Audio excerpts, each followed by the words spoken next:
pray for Sue's brother, Royce, as he's dealing with a cancer. We pray that that treatment will go well. We pray for some relief for Susan as well. Lord, we ask you to bless Will as he's traveling back home. We pray that he'll get home safely with lots of good stories to tell. We ask you to bless our time together now in Jesus' name. Amen. For the last 2 or 3 years, the congregation here at Abell Street has been supporting the Southern Africa Bible College, a couple $100 a month, and it goes a long way. It's amazing. I'll tell you some things as we go through the little presentation this morning about our trip. Joe and I got to go in late April to spend a little time. Most of you know that I got recruited by Kirk Eason to come help support and promote this ministry. Joe and I have been supporting it for about 40 years. So we've known about the ministry, but then we go and see things that we never even dreamed were true. And so now I can tell the story a little more accurately. Want to encourage you to think about Southern Africa Bible School. I brought some little notepads. There are some out on the table. Encourage you to take one. You may already have one at your desk from the last time Kirk was here.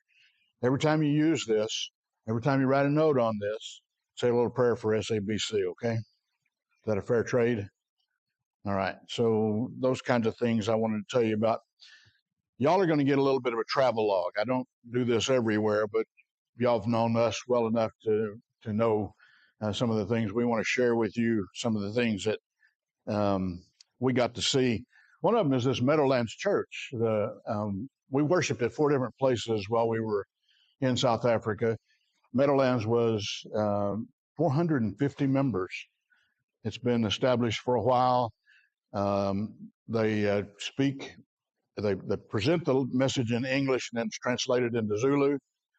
And you really ought to see the performance of those two guys when they're doing this stuff. They've been doing it so long. It's almost like Abbott and Costello. One finishes and the other starts. And it was not quite as funny as Abbott and Costello, but this is in Johannesburg, South Africa. The school is in Benoni, which is a 30-minute drive north of Johannesburg. And Meadowlands was planted some years ago, probably nearly 40, maybe even 50 years ago. So they've built themselves up. The preacher is a graduate of the school. One of the elders is a graduate of the school, and they work really hard at reaching into their community. They bought a community center and turned it into a church facility. After services, they fed all 450 folks. So it was, it was kind of impressive watching these guys work together. It was not their first time to do these kinds of things. We went to another one, about 200 members, a little over 200 members. Also got to hear some of their singing. During the gathering of the collection, they started chanting in Zulu. And of course, we didn't know what it meant, but the song that they sang was, "We have been exalted while you're giving your gift. God has exalted you." So the thought kind of blended together. We were impressed by the way they did that. I'll tell you more about one of the other churches in just a moment. We had some lasting impressions as we were in South Africa. We were driving through Johannesburg on a freeway, about 60K per hour, and we drove past this very modest facility, homes that are built out of spare wood and tin put together. Not every place that's poor is this poor, but there's a lot of poverty around and through Johannesburg. Though apartheid has been put away, there's still a lot of segregation, and most of the segregated areas, most of the black areas, are still pretty depressed. So we saw this, and that makes an impression on you when you see that kind of poverty. Saw a little boy. We went to a congregation called Zenzele, which has been established for a couple of years. by a former, well, he's a graduate of the school, a former student at the school. His name is Selby. And this little boy was there every 2 days a week. They feed the kids after school. The school is across a field.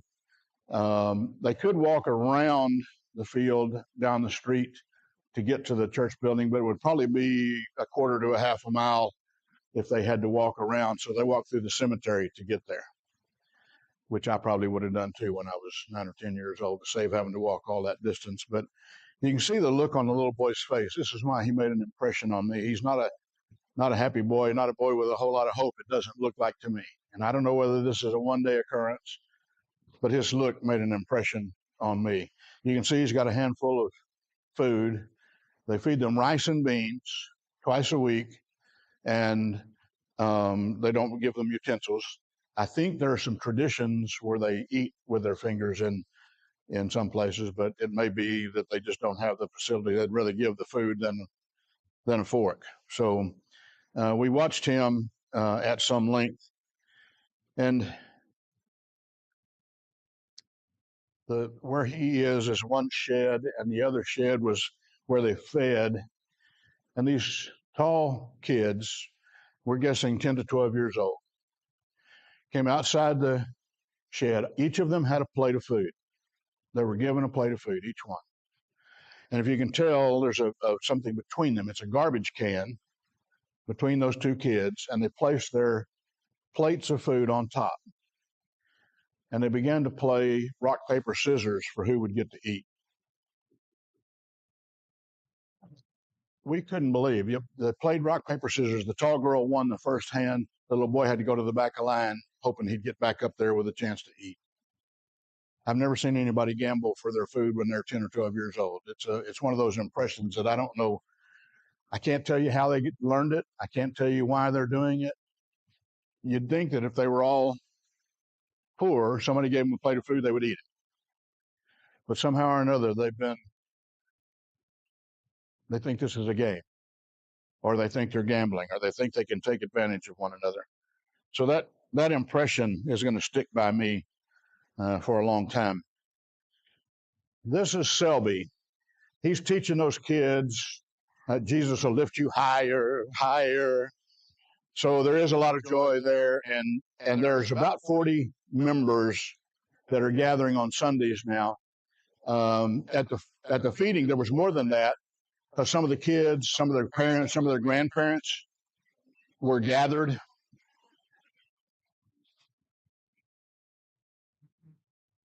Lots of smiles. We were very excited to see this, to see what's going on in that community, because we believe there's going to be a lot of people drawn to Christ through the feeding, through the fun, through the fellowship that they're getting right there. Who knows how big this congregation, maybe in a few years, it'll be 400 folks. It's in a pretty depressed area, so maybe or maybe not, but we're excited. Joe and I went out with a group from the college on one of the days they were going to be serving. And the kids on the campus, some of them went with us, and they take turns going out to help in the various ministries where they've been planted close enough for them to help. So they're not just going to school, they're also learning to serve, learning to minister. That was probably one of the most important things to us. We saw that these kids were building a relationship with others where they give themselves to other people rather than just learning to preach. A lot of us can preach, but the idea that these guys are building into a fabric of the body of Christ is important, I think. So Joe and I got to go to Kruger National Park. We took a 2-day trip up. It's 6 hours north of where we were. It's kind of counterintuitive. We had to go north to get warm. South of the equator, you have to go north if you want to get warmer. The weather was in the 40s and it was rainy around Johannesburg, so we went up to Kruger, and it wasn't quite as cold, but it was still rainy. The picture of the elephant I took, and the picture of the giraffe I took, and we got to see the lions that close.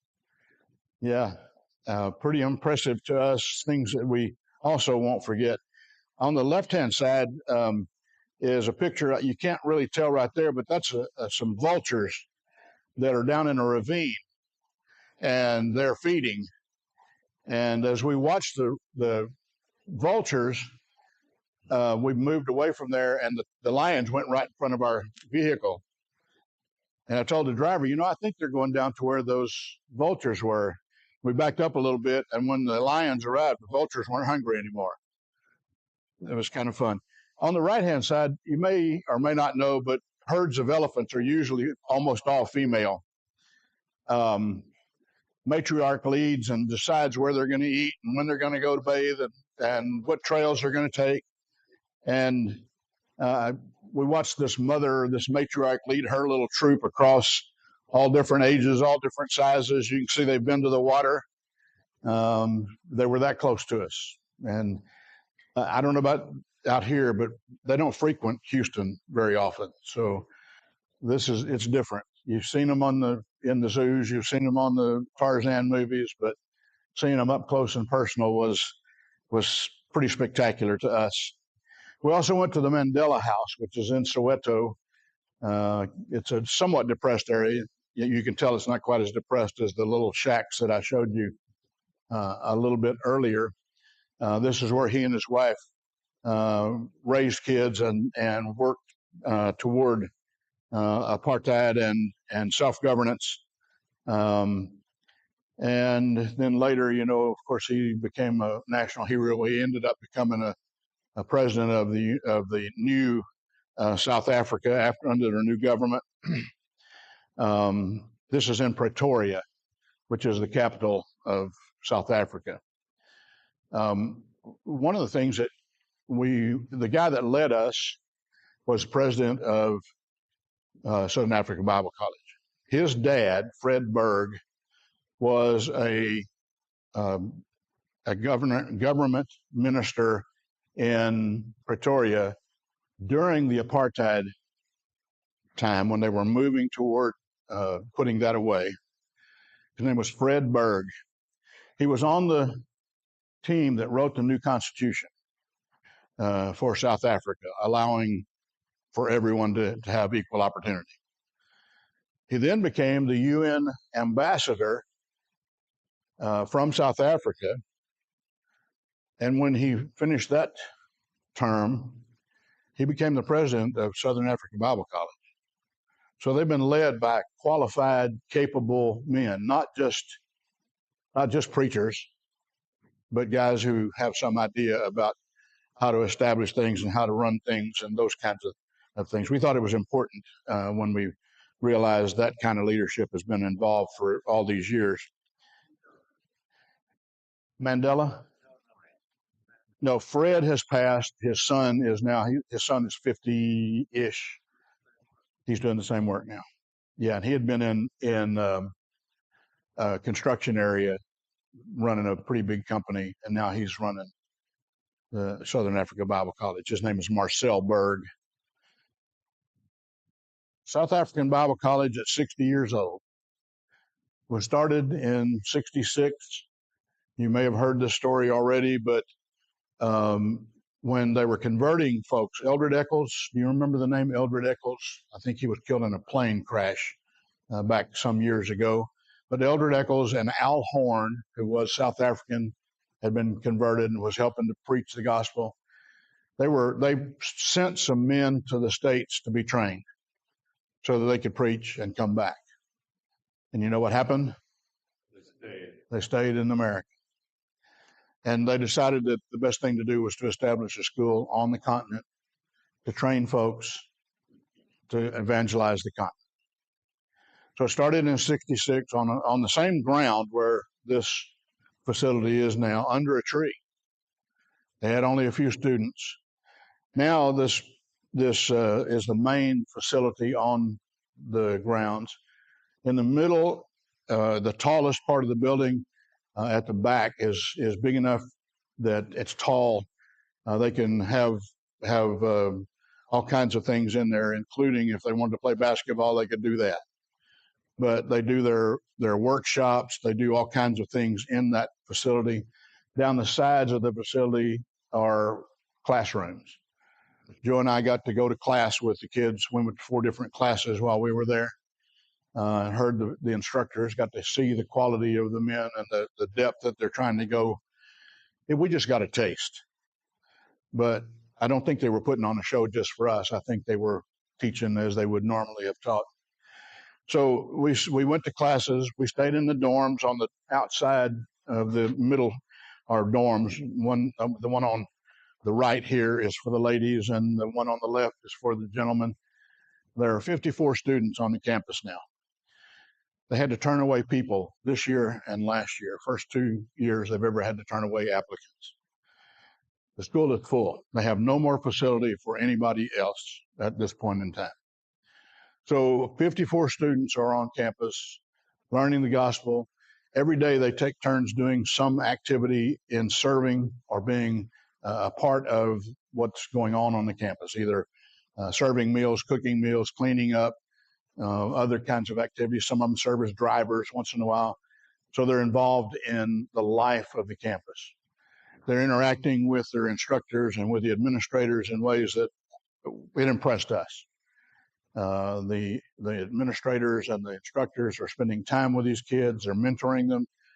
15 or 20 in a class allows you to be able to answer all the questions and do the things that you need to do to help build a depth in these kids. And we're excited about this. The good thing about 54 and turning people away is that you get to pick the best quality of the students. So the kids that were best qualified are the ones that are in. I would love to see for there to be an opportunity for everybody that's qualified, that's really serious, to get to go take the classes. They go year round for 3 years to get the degree that we would call a 4-year degree. They only offer 1 degree. It is Bible. So they go straight around. They get breaks, but not summer breaks and all of that sort of stuff. So they are going steadily to school, required to take 3 years of Greek and 1 year of Hebrew while they are there to get that degree. And I believe that I can get a verification. Most of the schools around here only require 2 years of Greek. Is that right? So these guys are being trained in the original languages. Will help the depth of their abilities to study.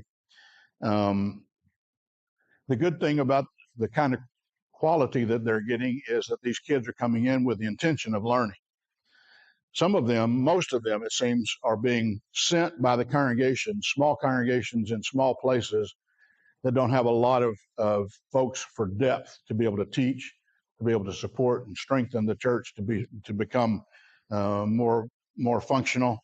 So they've decided to send kids to school with the hope that they will come back to their areas, get jobs, support themselves, and strengthen the church.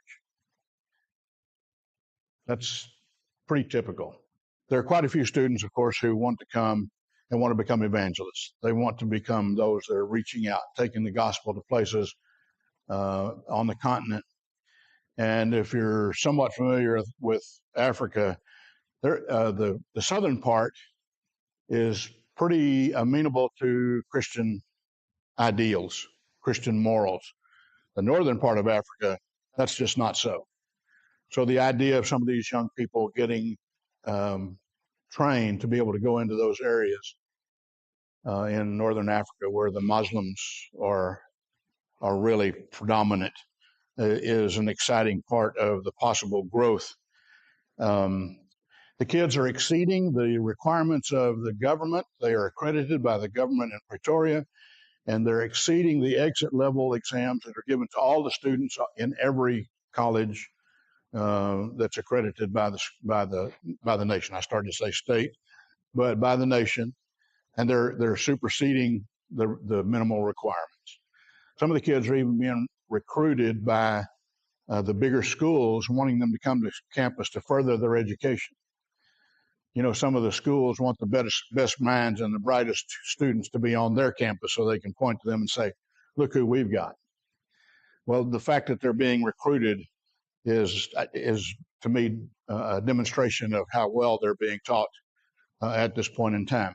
Money's an issue for them unless the state universities give them tuitions and those kinds of things.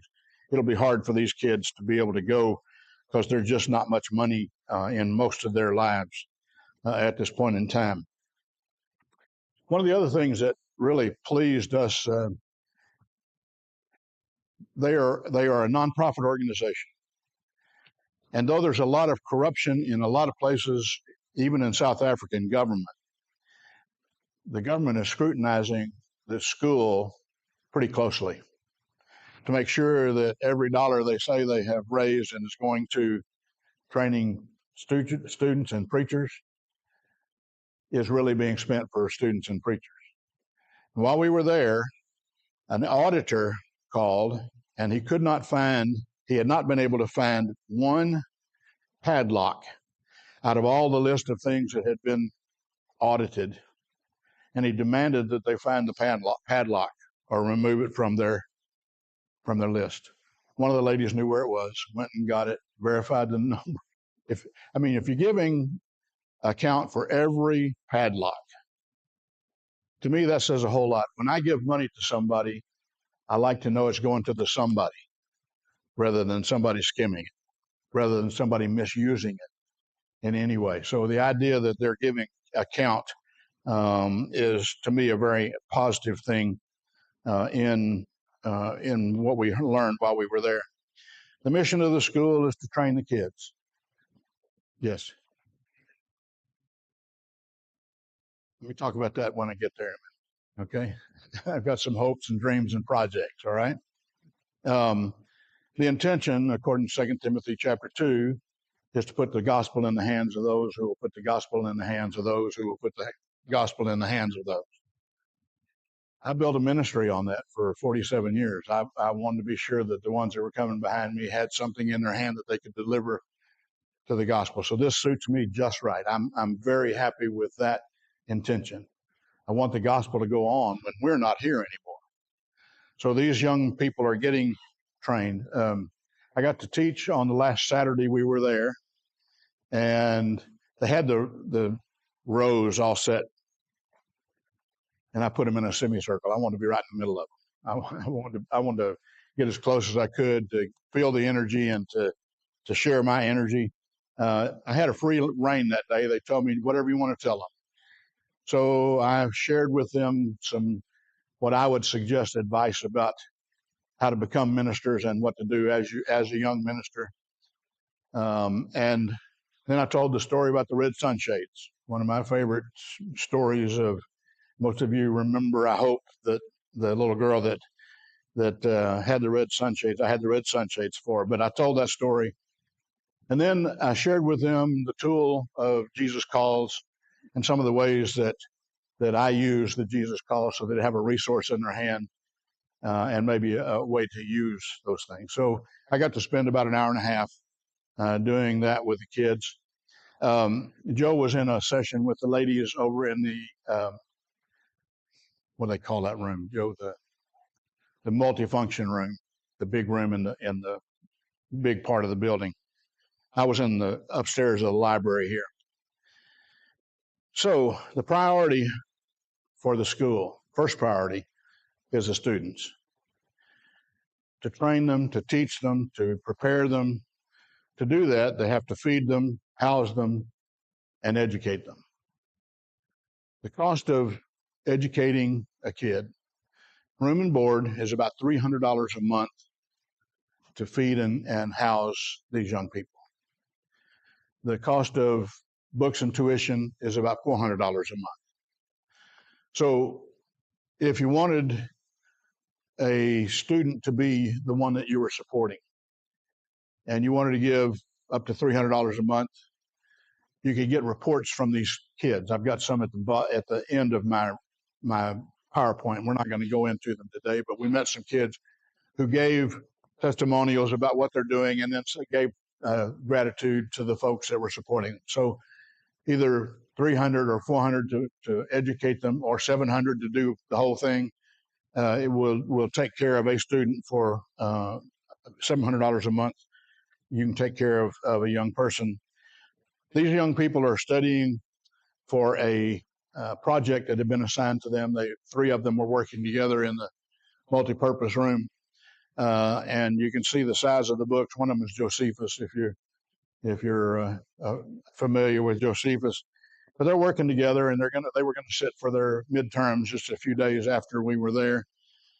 I haven't heard. I guess they didn't expel anybody because of bad grades, but um, so that's one of the things, the priorities. Took a picture of this windmill.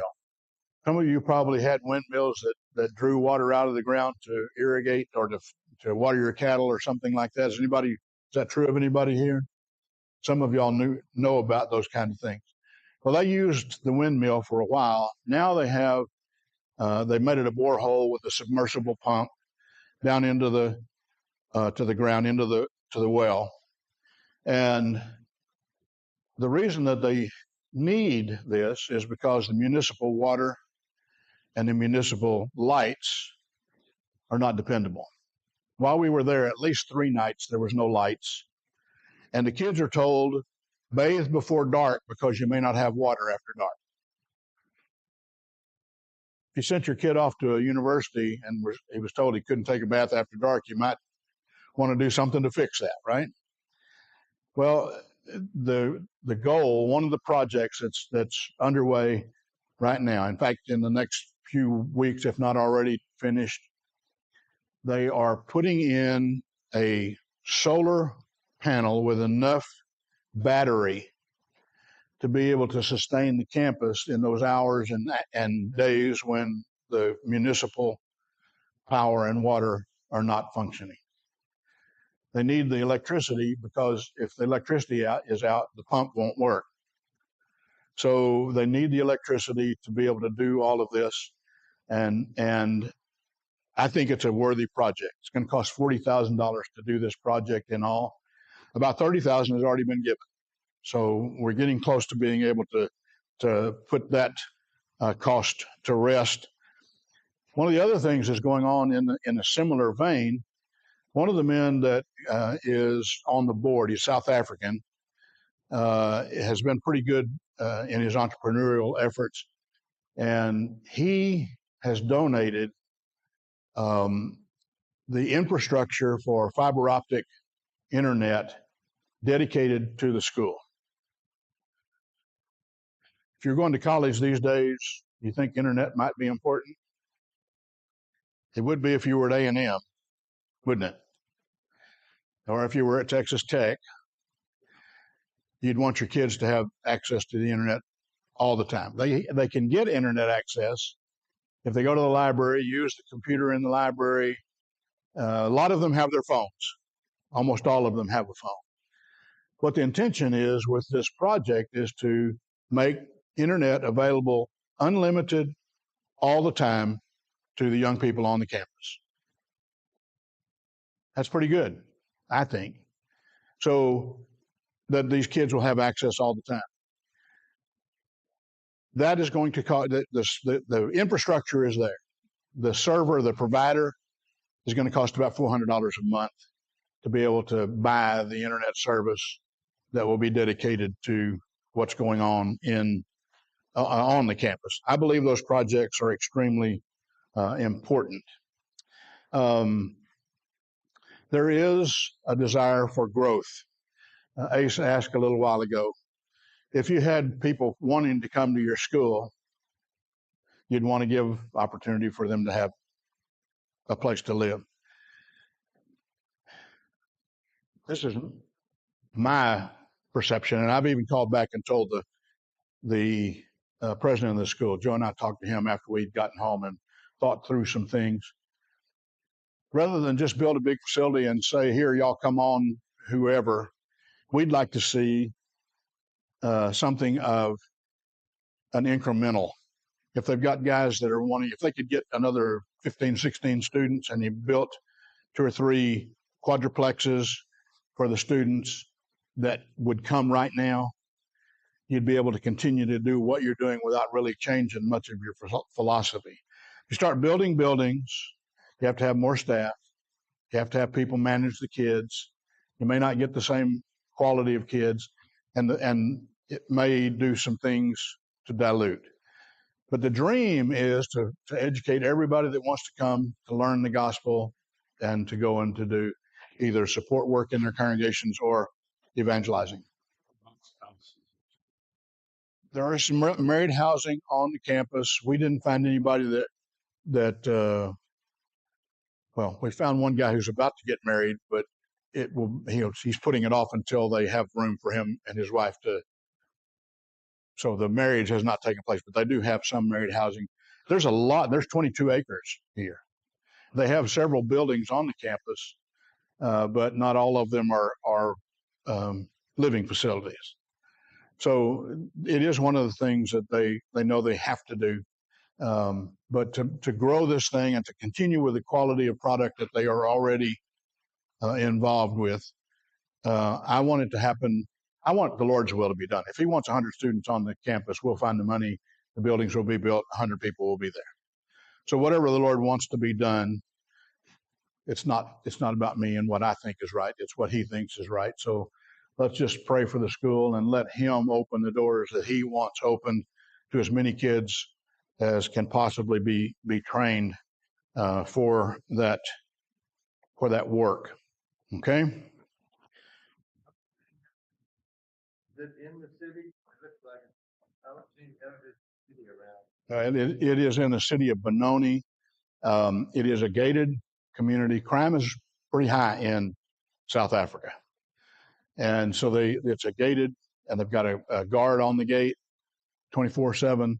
But it is, I mean, across the highway, across the road, there is some church facility. Was it Anglican? I forgot what it was, but there's another big complex across the street, and it's also gated. And we drive maybe a mile to an intersection where there's a lot of commerce, a lot of a mall type thing, and a lot of places where there were day workers waiting to be picked up, hopeful for a day's labor, as you can imagine. The kids ran from 18 to 29. The 29 sounds old, but if he's been converted at his home congregation, and this young man, his name was Ronald, this young man was one of those. He had been in the community. He has some education. He's going to get this degree. His intention is to go back home, go to work, and to help support his congregation. So 18 to 29. Okay, and it's mostly, it's almost fairly evenly broken down, men and women. I think that's predominantly because of facilities. No, there's not. The Faces is doing a lot of that with Dale Brown and the work that they're doing in East Africa. Yes, that's what I said. Yeah, my other West. So that kind of thing is going on where the guys are learning how to support themselves to do the work of the ministry. One of the other projects, of course, if you get a degree and you want to go do ministry somewhere, who's going to support my ministry? These young people, especially the ones who wanted to go evangelize in difficult areas, are going to need to be supported. So that's another area that if you were focusing on, if you as an individual wanted to help support somebody, we'd be happy for those to take place. The work is being supported very strongly from America. The Memorial Church in Houston oversees the gathering of funds here. The school is being run by South Africans, and the second biggest contributor is the Benoni Church. Church of Christ was established back at the very beginning of the school. I preached there on the first Sunday night, and it looked like I had walked into an American congregation. We felt very at home. The building was for the church. It looked like what we would have built 50, 60 years ago. And so the Benoni Church is the second biggest donor. There are about 40 churches that support the work in South Africa, a couple of hundred individuals. and every gift is appreciated, whether it's small or not. If it's a recurring gift, it's especially appreciated. You know, your $10 a month ends up being 120 in a year, and so on and so forth. So any gift that you wanted to give as an individual, even a one-time gift, is acceptable. But these things are things that need to be done. Need to teach the students, need to give them water and lights, need to give them internet, and we need to support the ones that are being graduated. Okay? When Joe and I met, we went to the airport there at Johannesburg. We were met by three of the young men and holding up signs so that they'd be able to find us or we'd be able to find them. And I think you can see it says Joe and Ralph on the two signs. Some of y'all know my little bride is pretty bright. And she decided that it would be good to gather those signs to have for us. But what she decided to do was not only gather those two signs, but to get the kids to sign. And when the day that I taught the young men, I got all of the young men that were there, and she was in the ladies section. She got all the ladies. We have their names, we have the dates they're going to graduate, and where they intend to go. And we're praying for them all the time. Okay? Yeah, isn't that a good idea? Aren't I bright? I always do. I always do. But that is important to us, the prayers. Whether you ever have another dollar that you can give, the prayers from Southern Africa Bible College will benefit some people. So put them in your prayers. Make it be something you pray about regularly. And as I mentioned, if you use one of the tablets, say a little prayer. This work has given me something to focus on every day, something to pray about every day, something to work towards. So it's benefited me, and I hope to benefit them. Okay? What questions do you have? If we don't have 5 minutes worth of questions, then we're going to get out of class early. You've asked all your questions?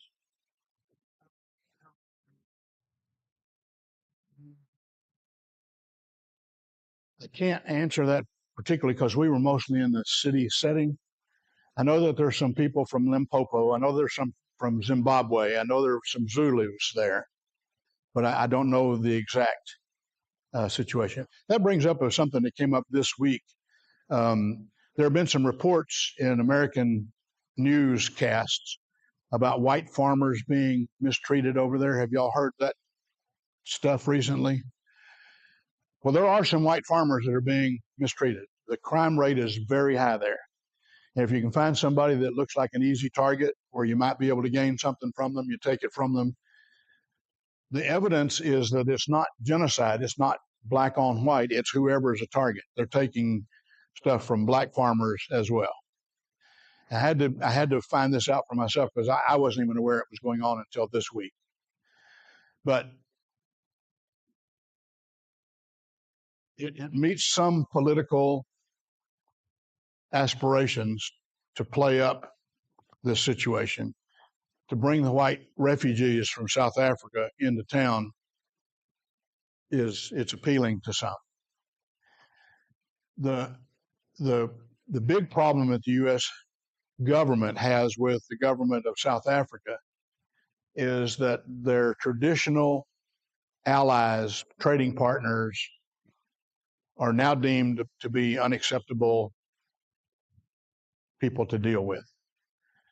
Because when the Dutch were ruling South Africa, their trade partners were Iran, Russia, China, Indonesia.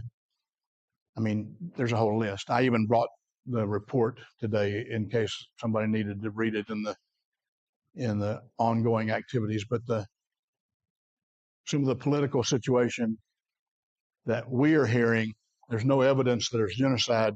There is a lot of evidence of crime. Okay, does that help at all?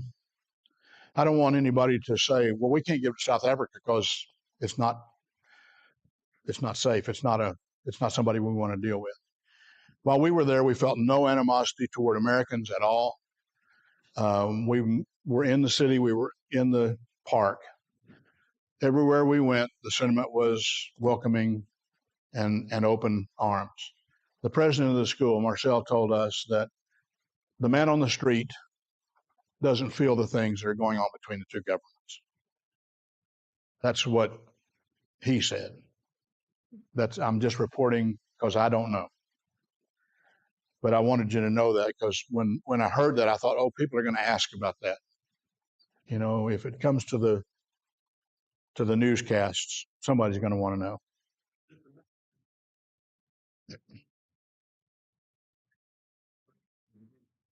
Very unsafe. Really?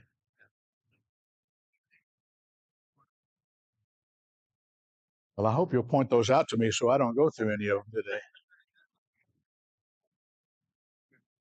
Well, yeah. Well, there's some difficult things going on in the country. It's poor. One of the things that makes it even more difficult is that it's still one of the richest. South Africa is still one of the richest on the continent, and they have a problem with illegal immigration. People wanting to get in there and take jobs, and they stand on the corners looking for a day's work. Can't imagine such a thing, can you? Are there any places that you could go and work to get a day laborer? I mean, it happens. It happens. Yeah, and we're not going to write Wharton off just because somebody has a group standing out there looking for day labor. I don't think.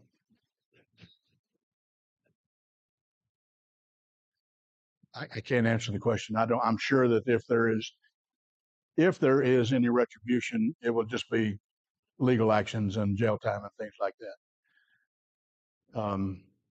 It sounds like gang type activity to me, Harry.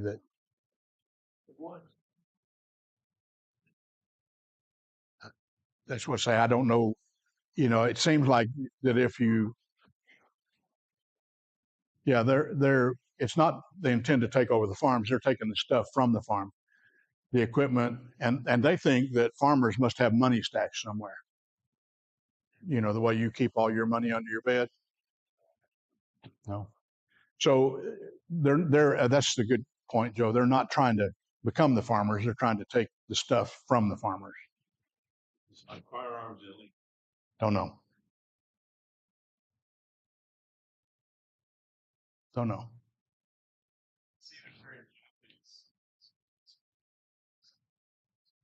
It was in the 40s and raining. That's wintertime to me.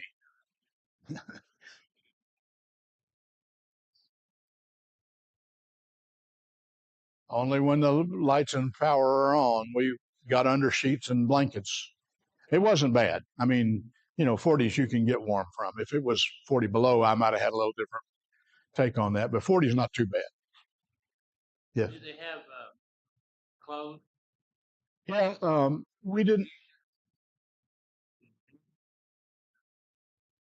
we didn't see anybody that was not clothed. The little boy and a lot of the kids in that video where they're raising their, they've got frays on their sleeves or holes in their elbows and things like that. They must have been passed down from big sister to little brother to so on and so forth. We saw some evidence of that, but none where somebody doesn't have enough clothes. While I was there, one of the shirts that I really like, I noticed it had frayed through, and I wasn't going to wear it again because here, you know, you'd look like a little reprobate if you wore a frayed shirt. So I gave it and another one. One of my shirts is big enough for the ladies to make some clothing for some little boy or a little girl. So I did make a contribution to the Zenzali group, the church that's been planted in the poor area. So I had the feel of, can I do something? But I didn't see anybody that was not. All of them had shoes. I think all of them had shoes on. So I didn't feel that. When they eat ugali? Well, they ate all kinds of stuff. We ate on the campus with the kids, and they do a lot of ground provisions. We ate beetroot, we ate yams, we ate whatever they fixed. And one of my favorites, they call it DAP, and it's processed corn, and it reminds me a great deal of hominy. So sometimes you ate the DAP just processed. Sometimes it was ground up into some sort of a meal with something in it.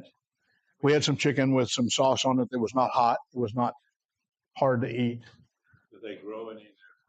All of it. I mean, it's very, very arable land, and they do a lot of raising their own, the fruits and those kinds of things. We had apples that were grown there, and the citrus is grown there, so they produce a lot of their own food. What do you mean?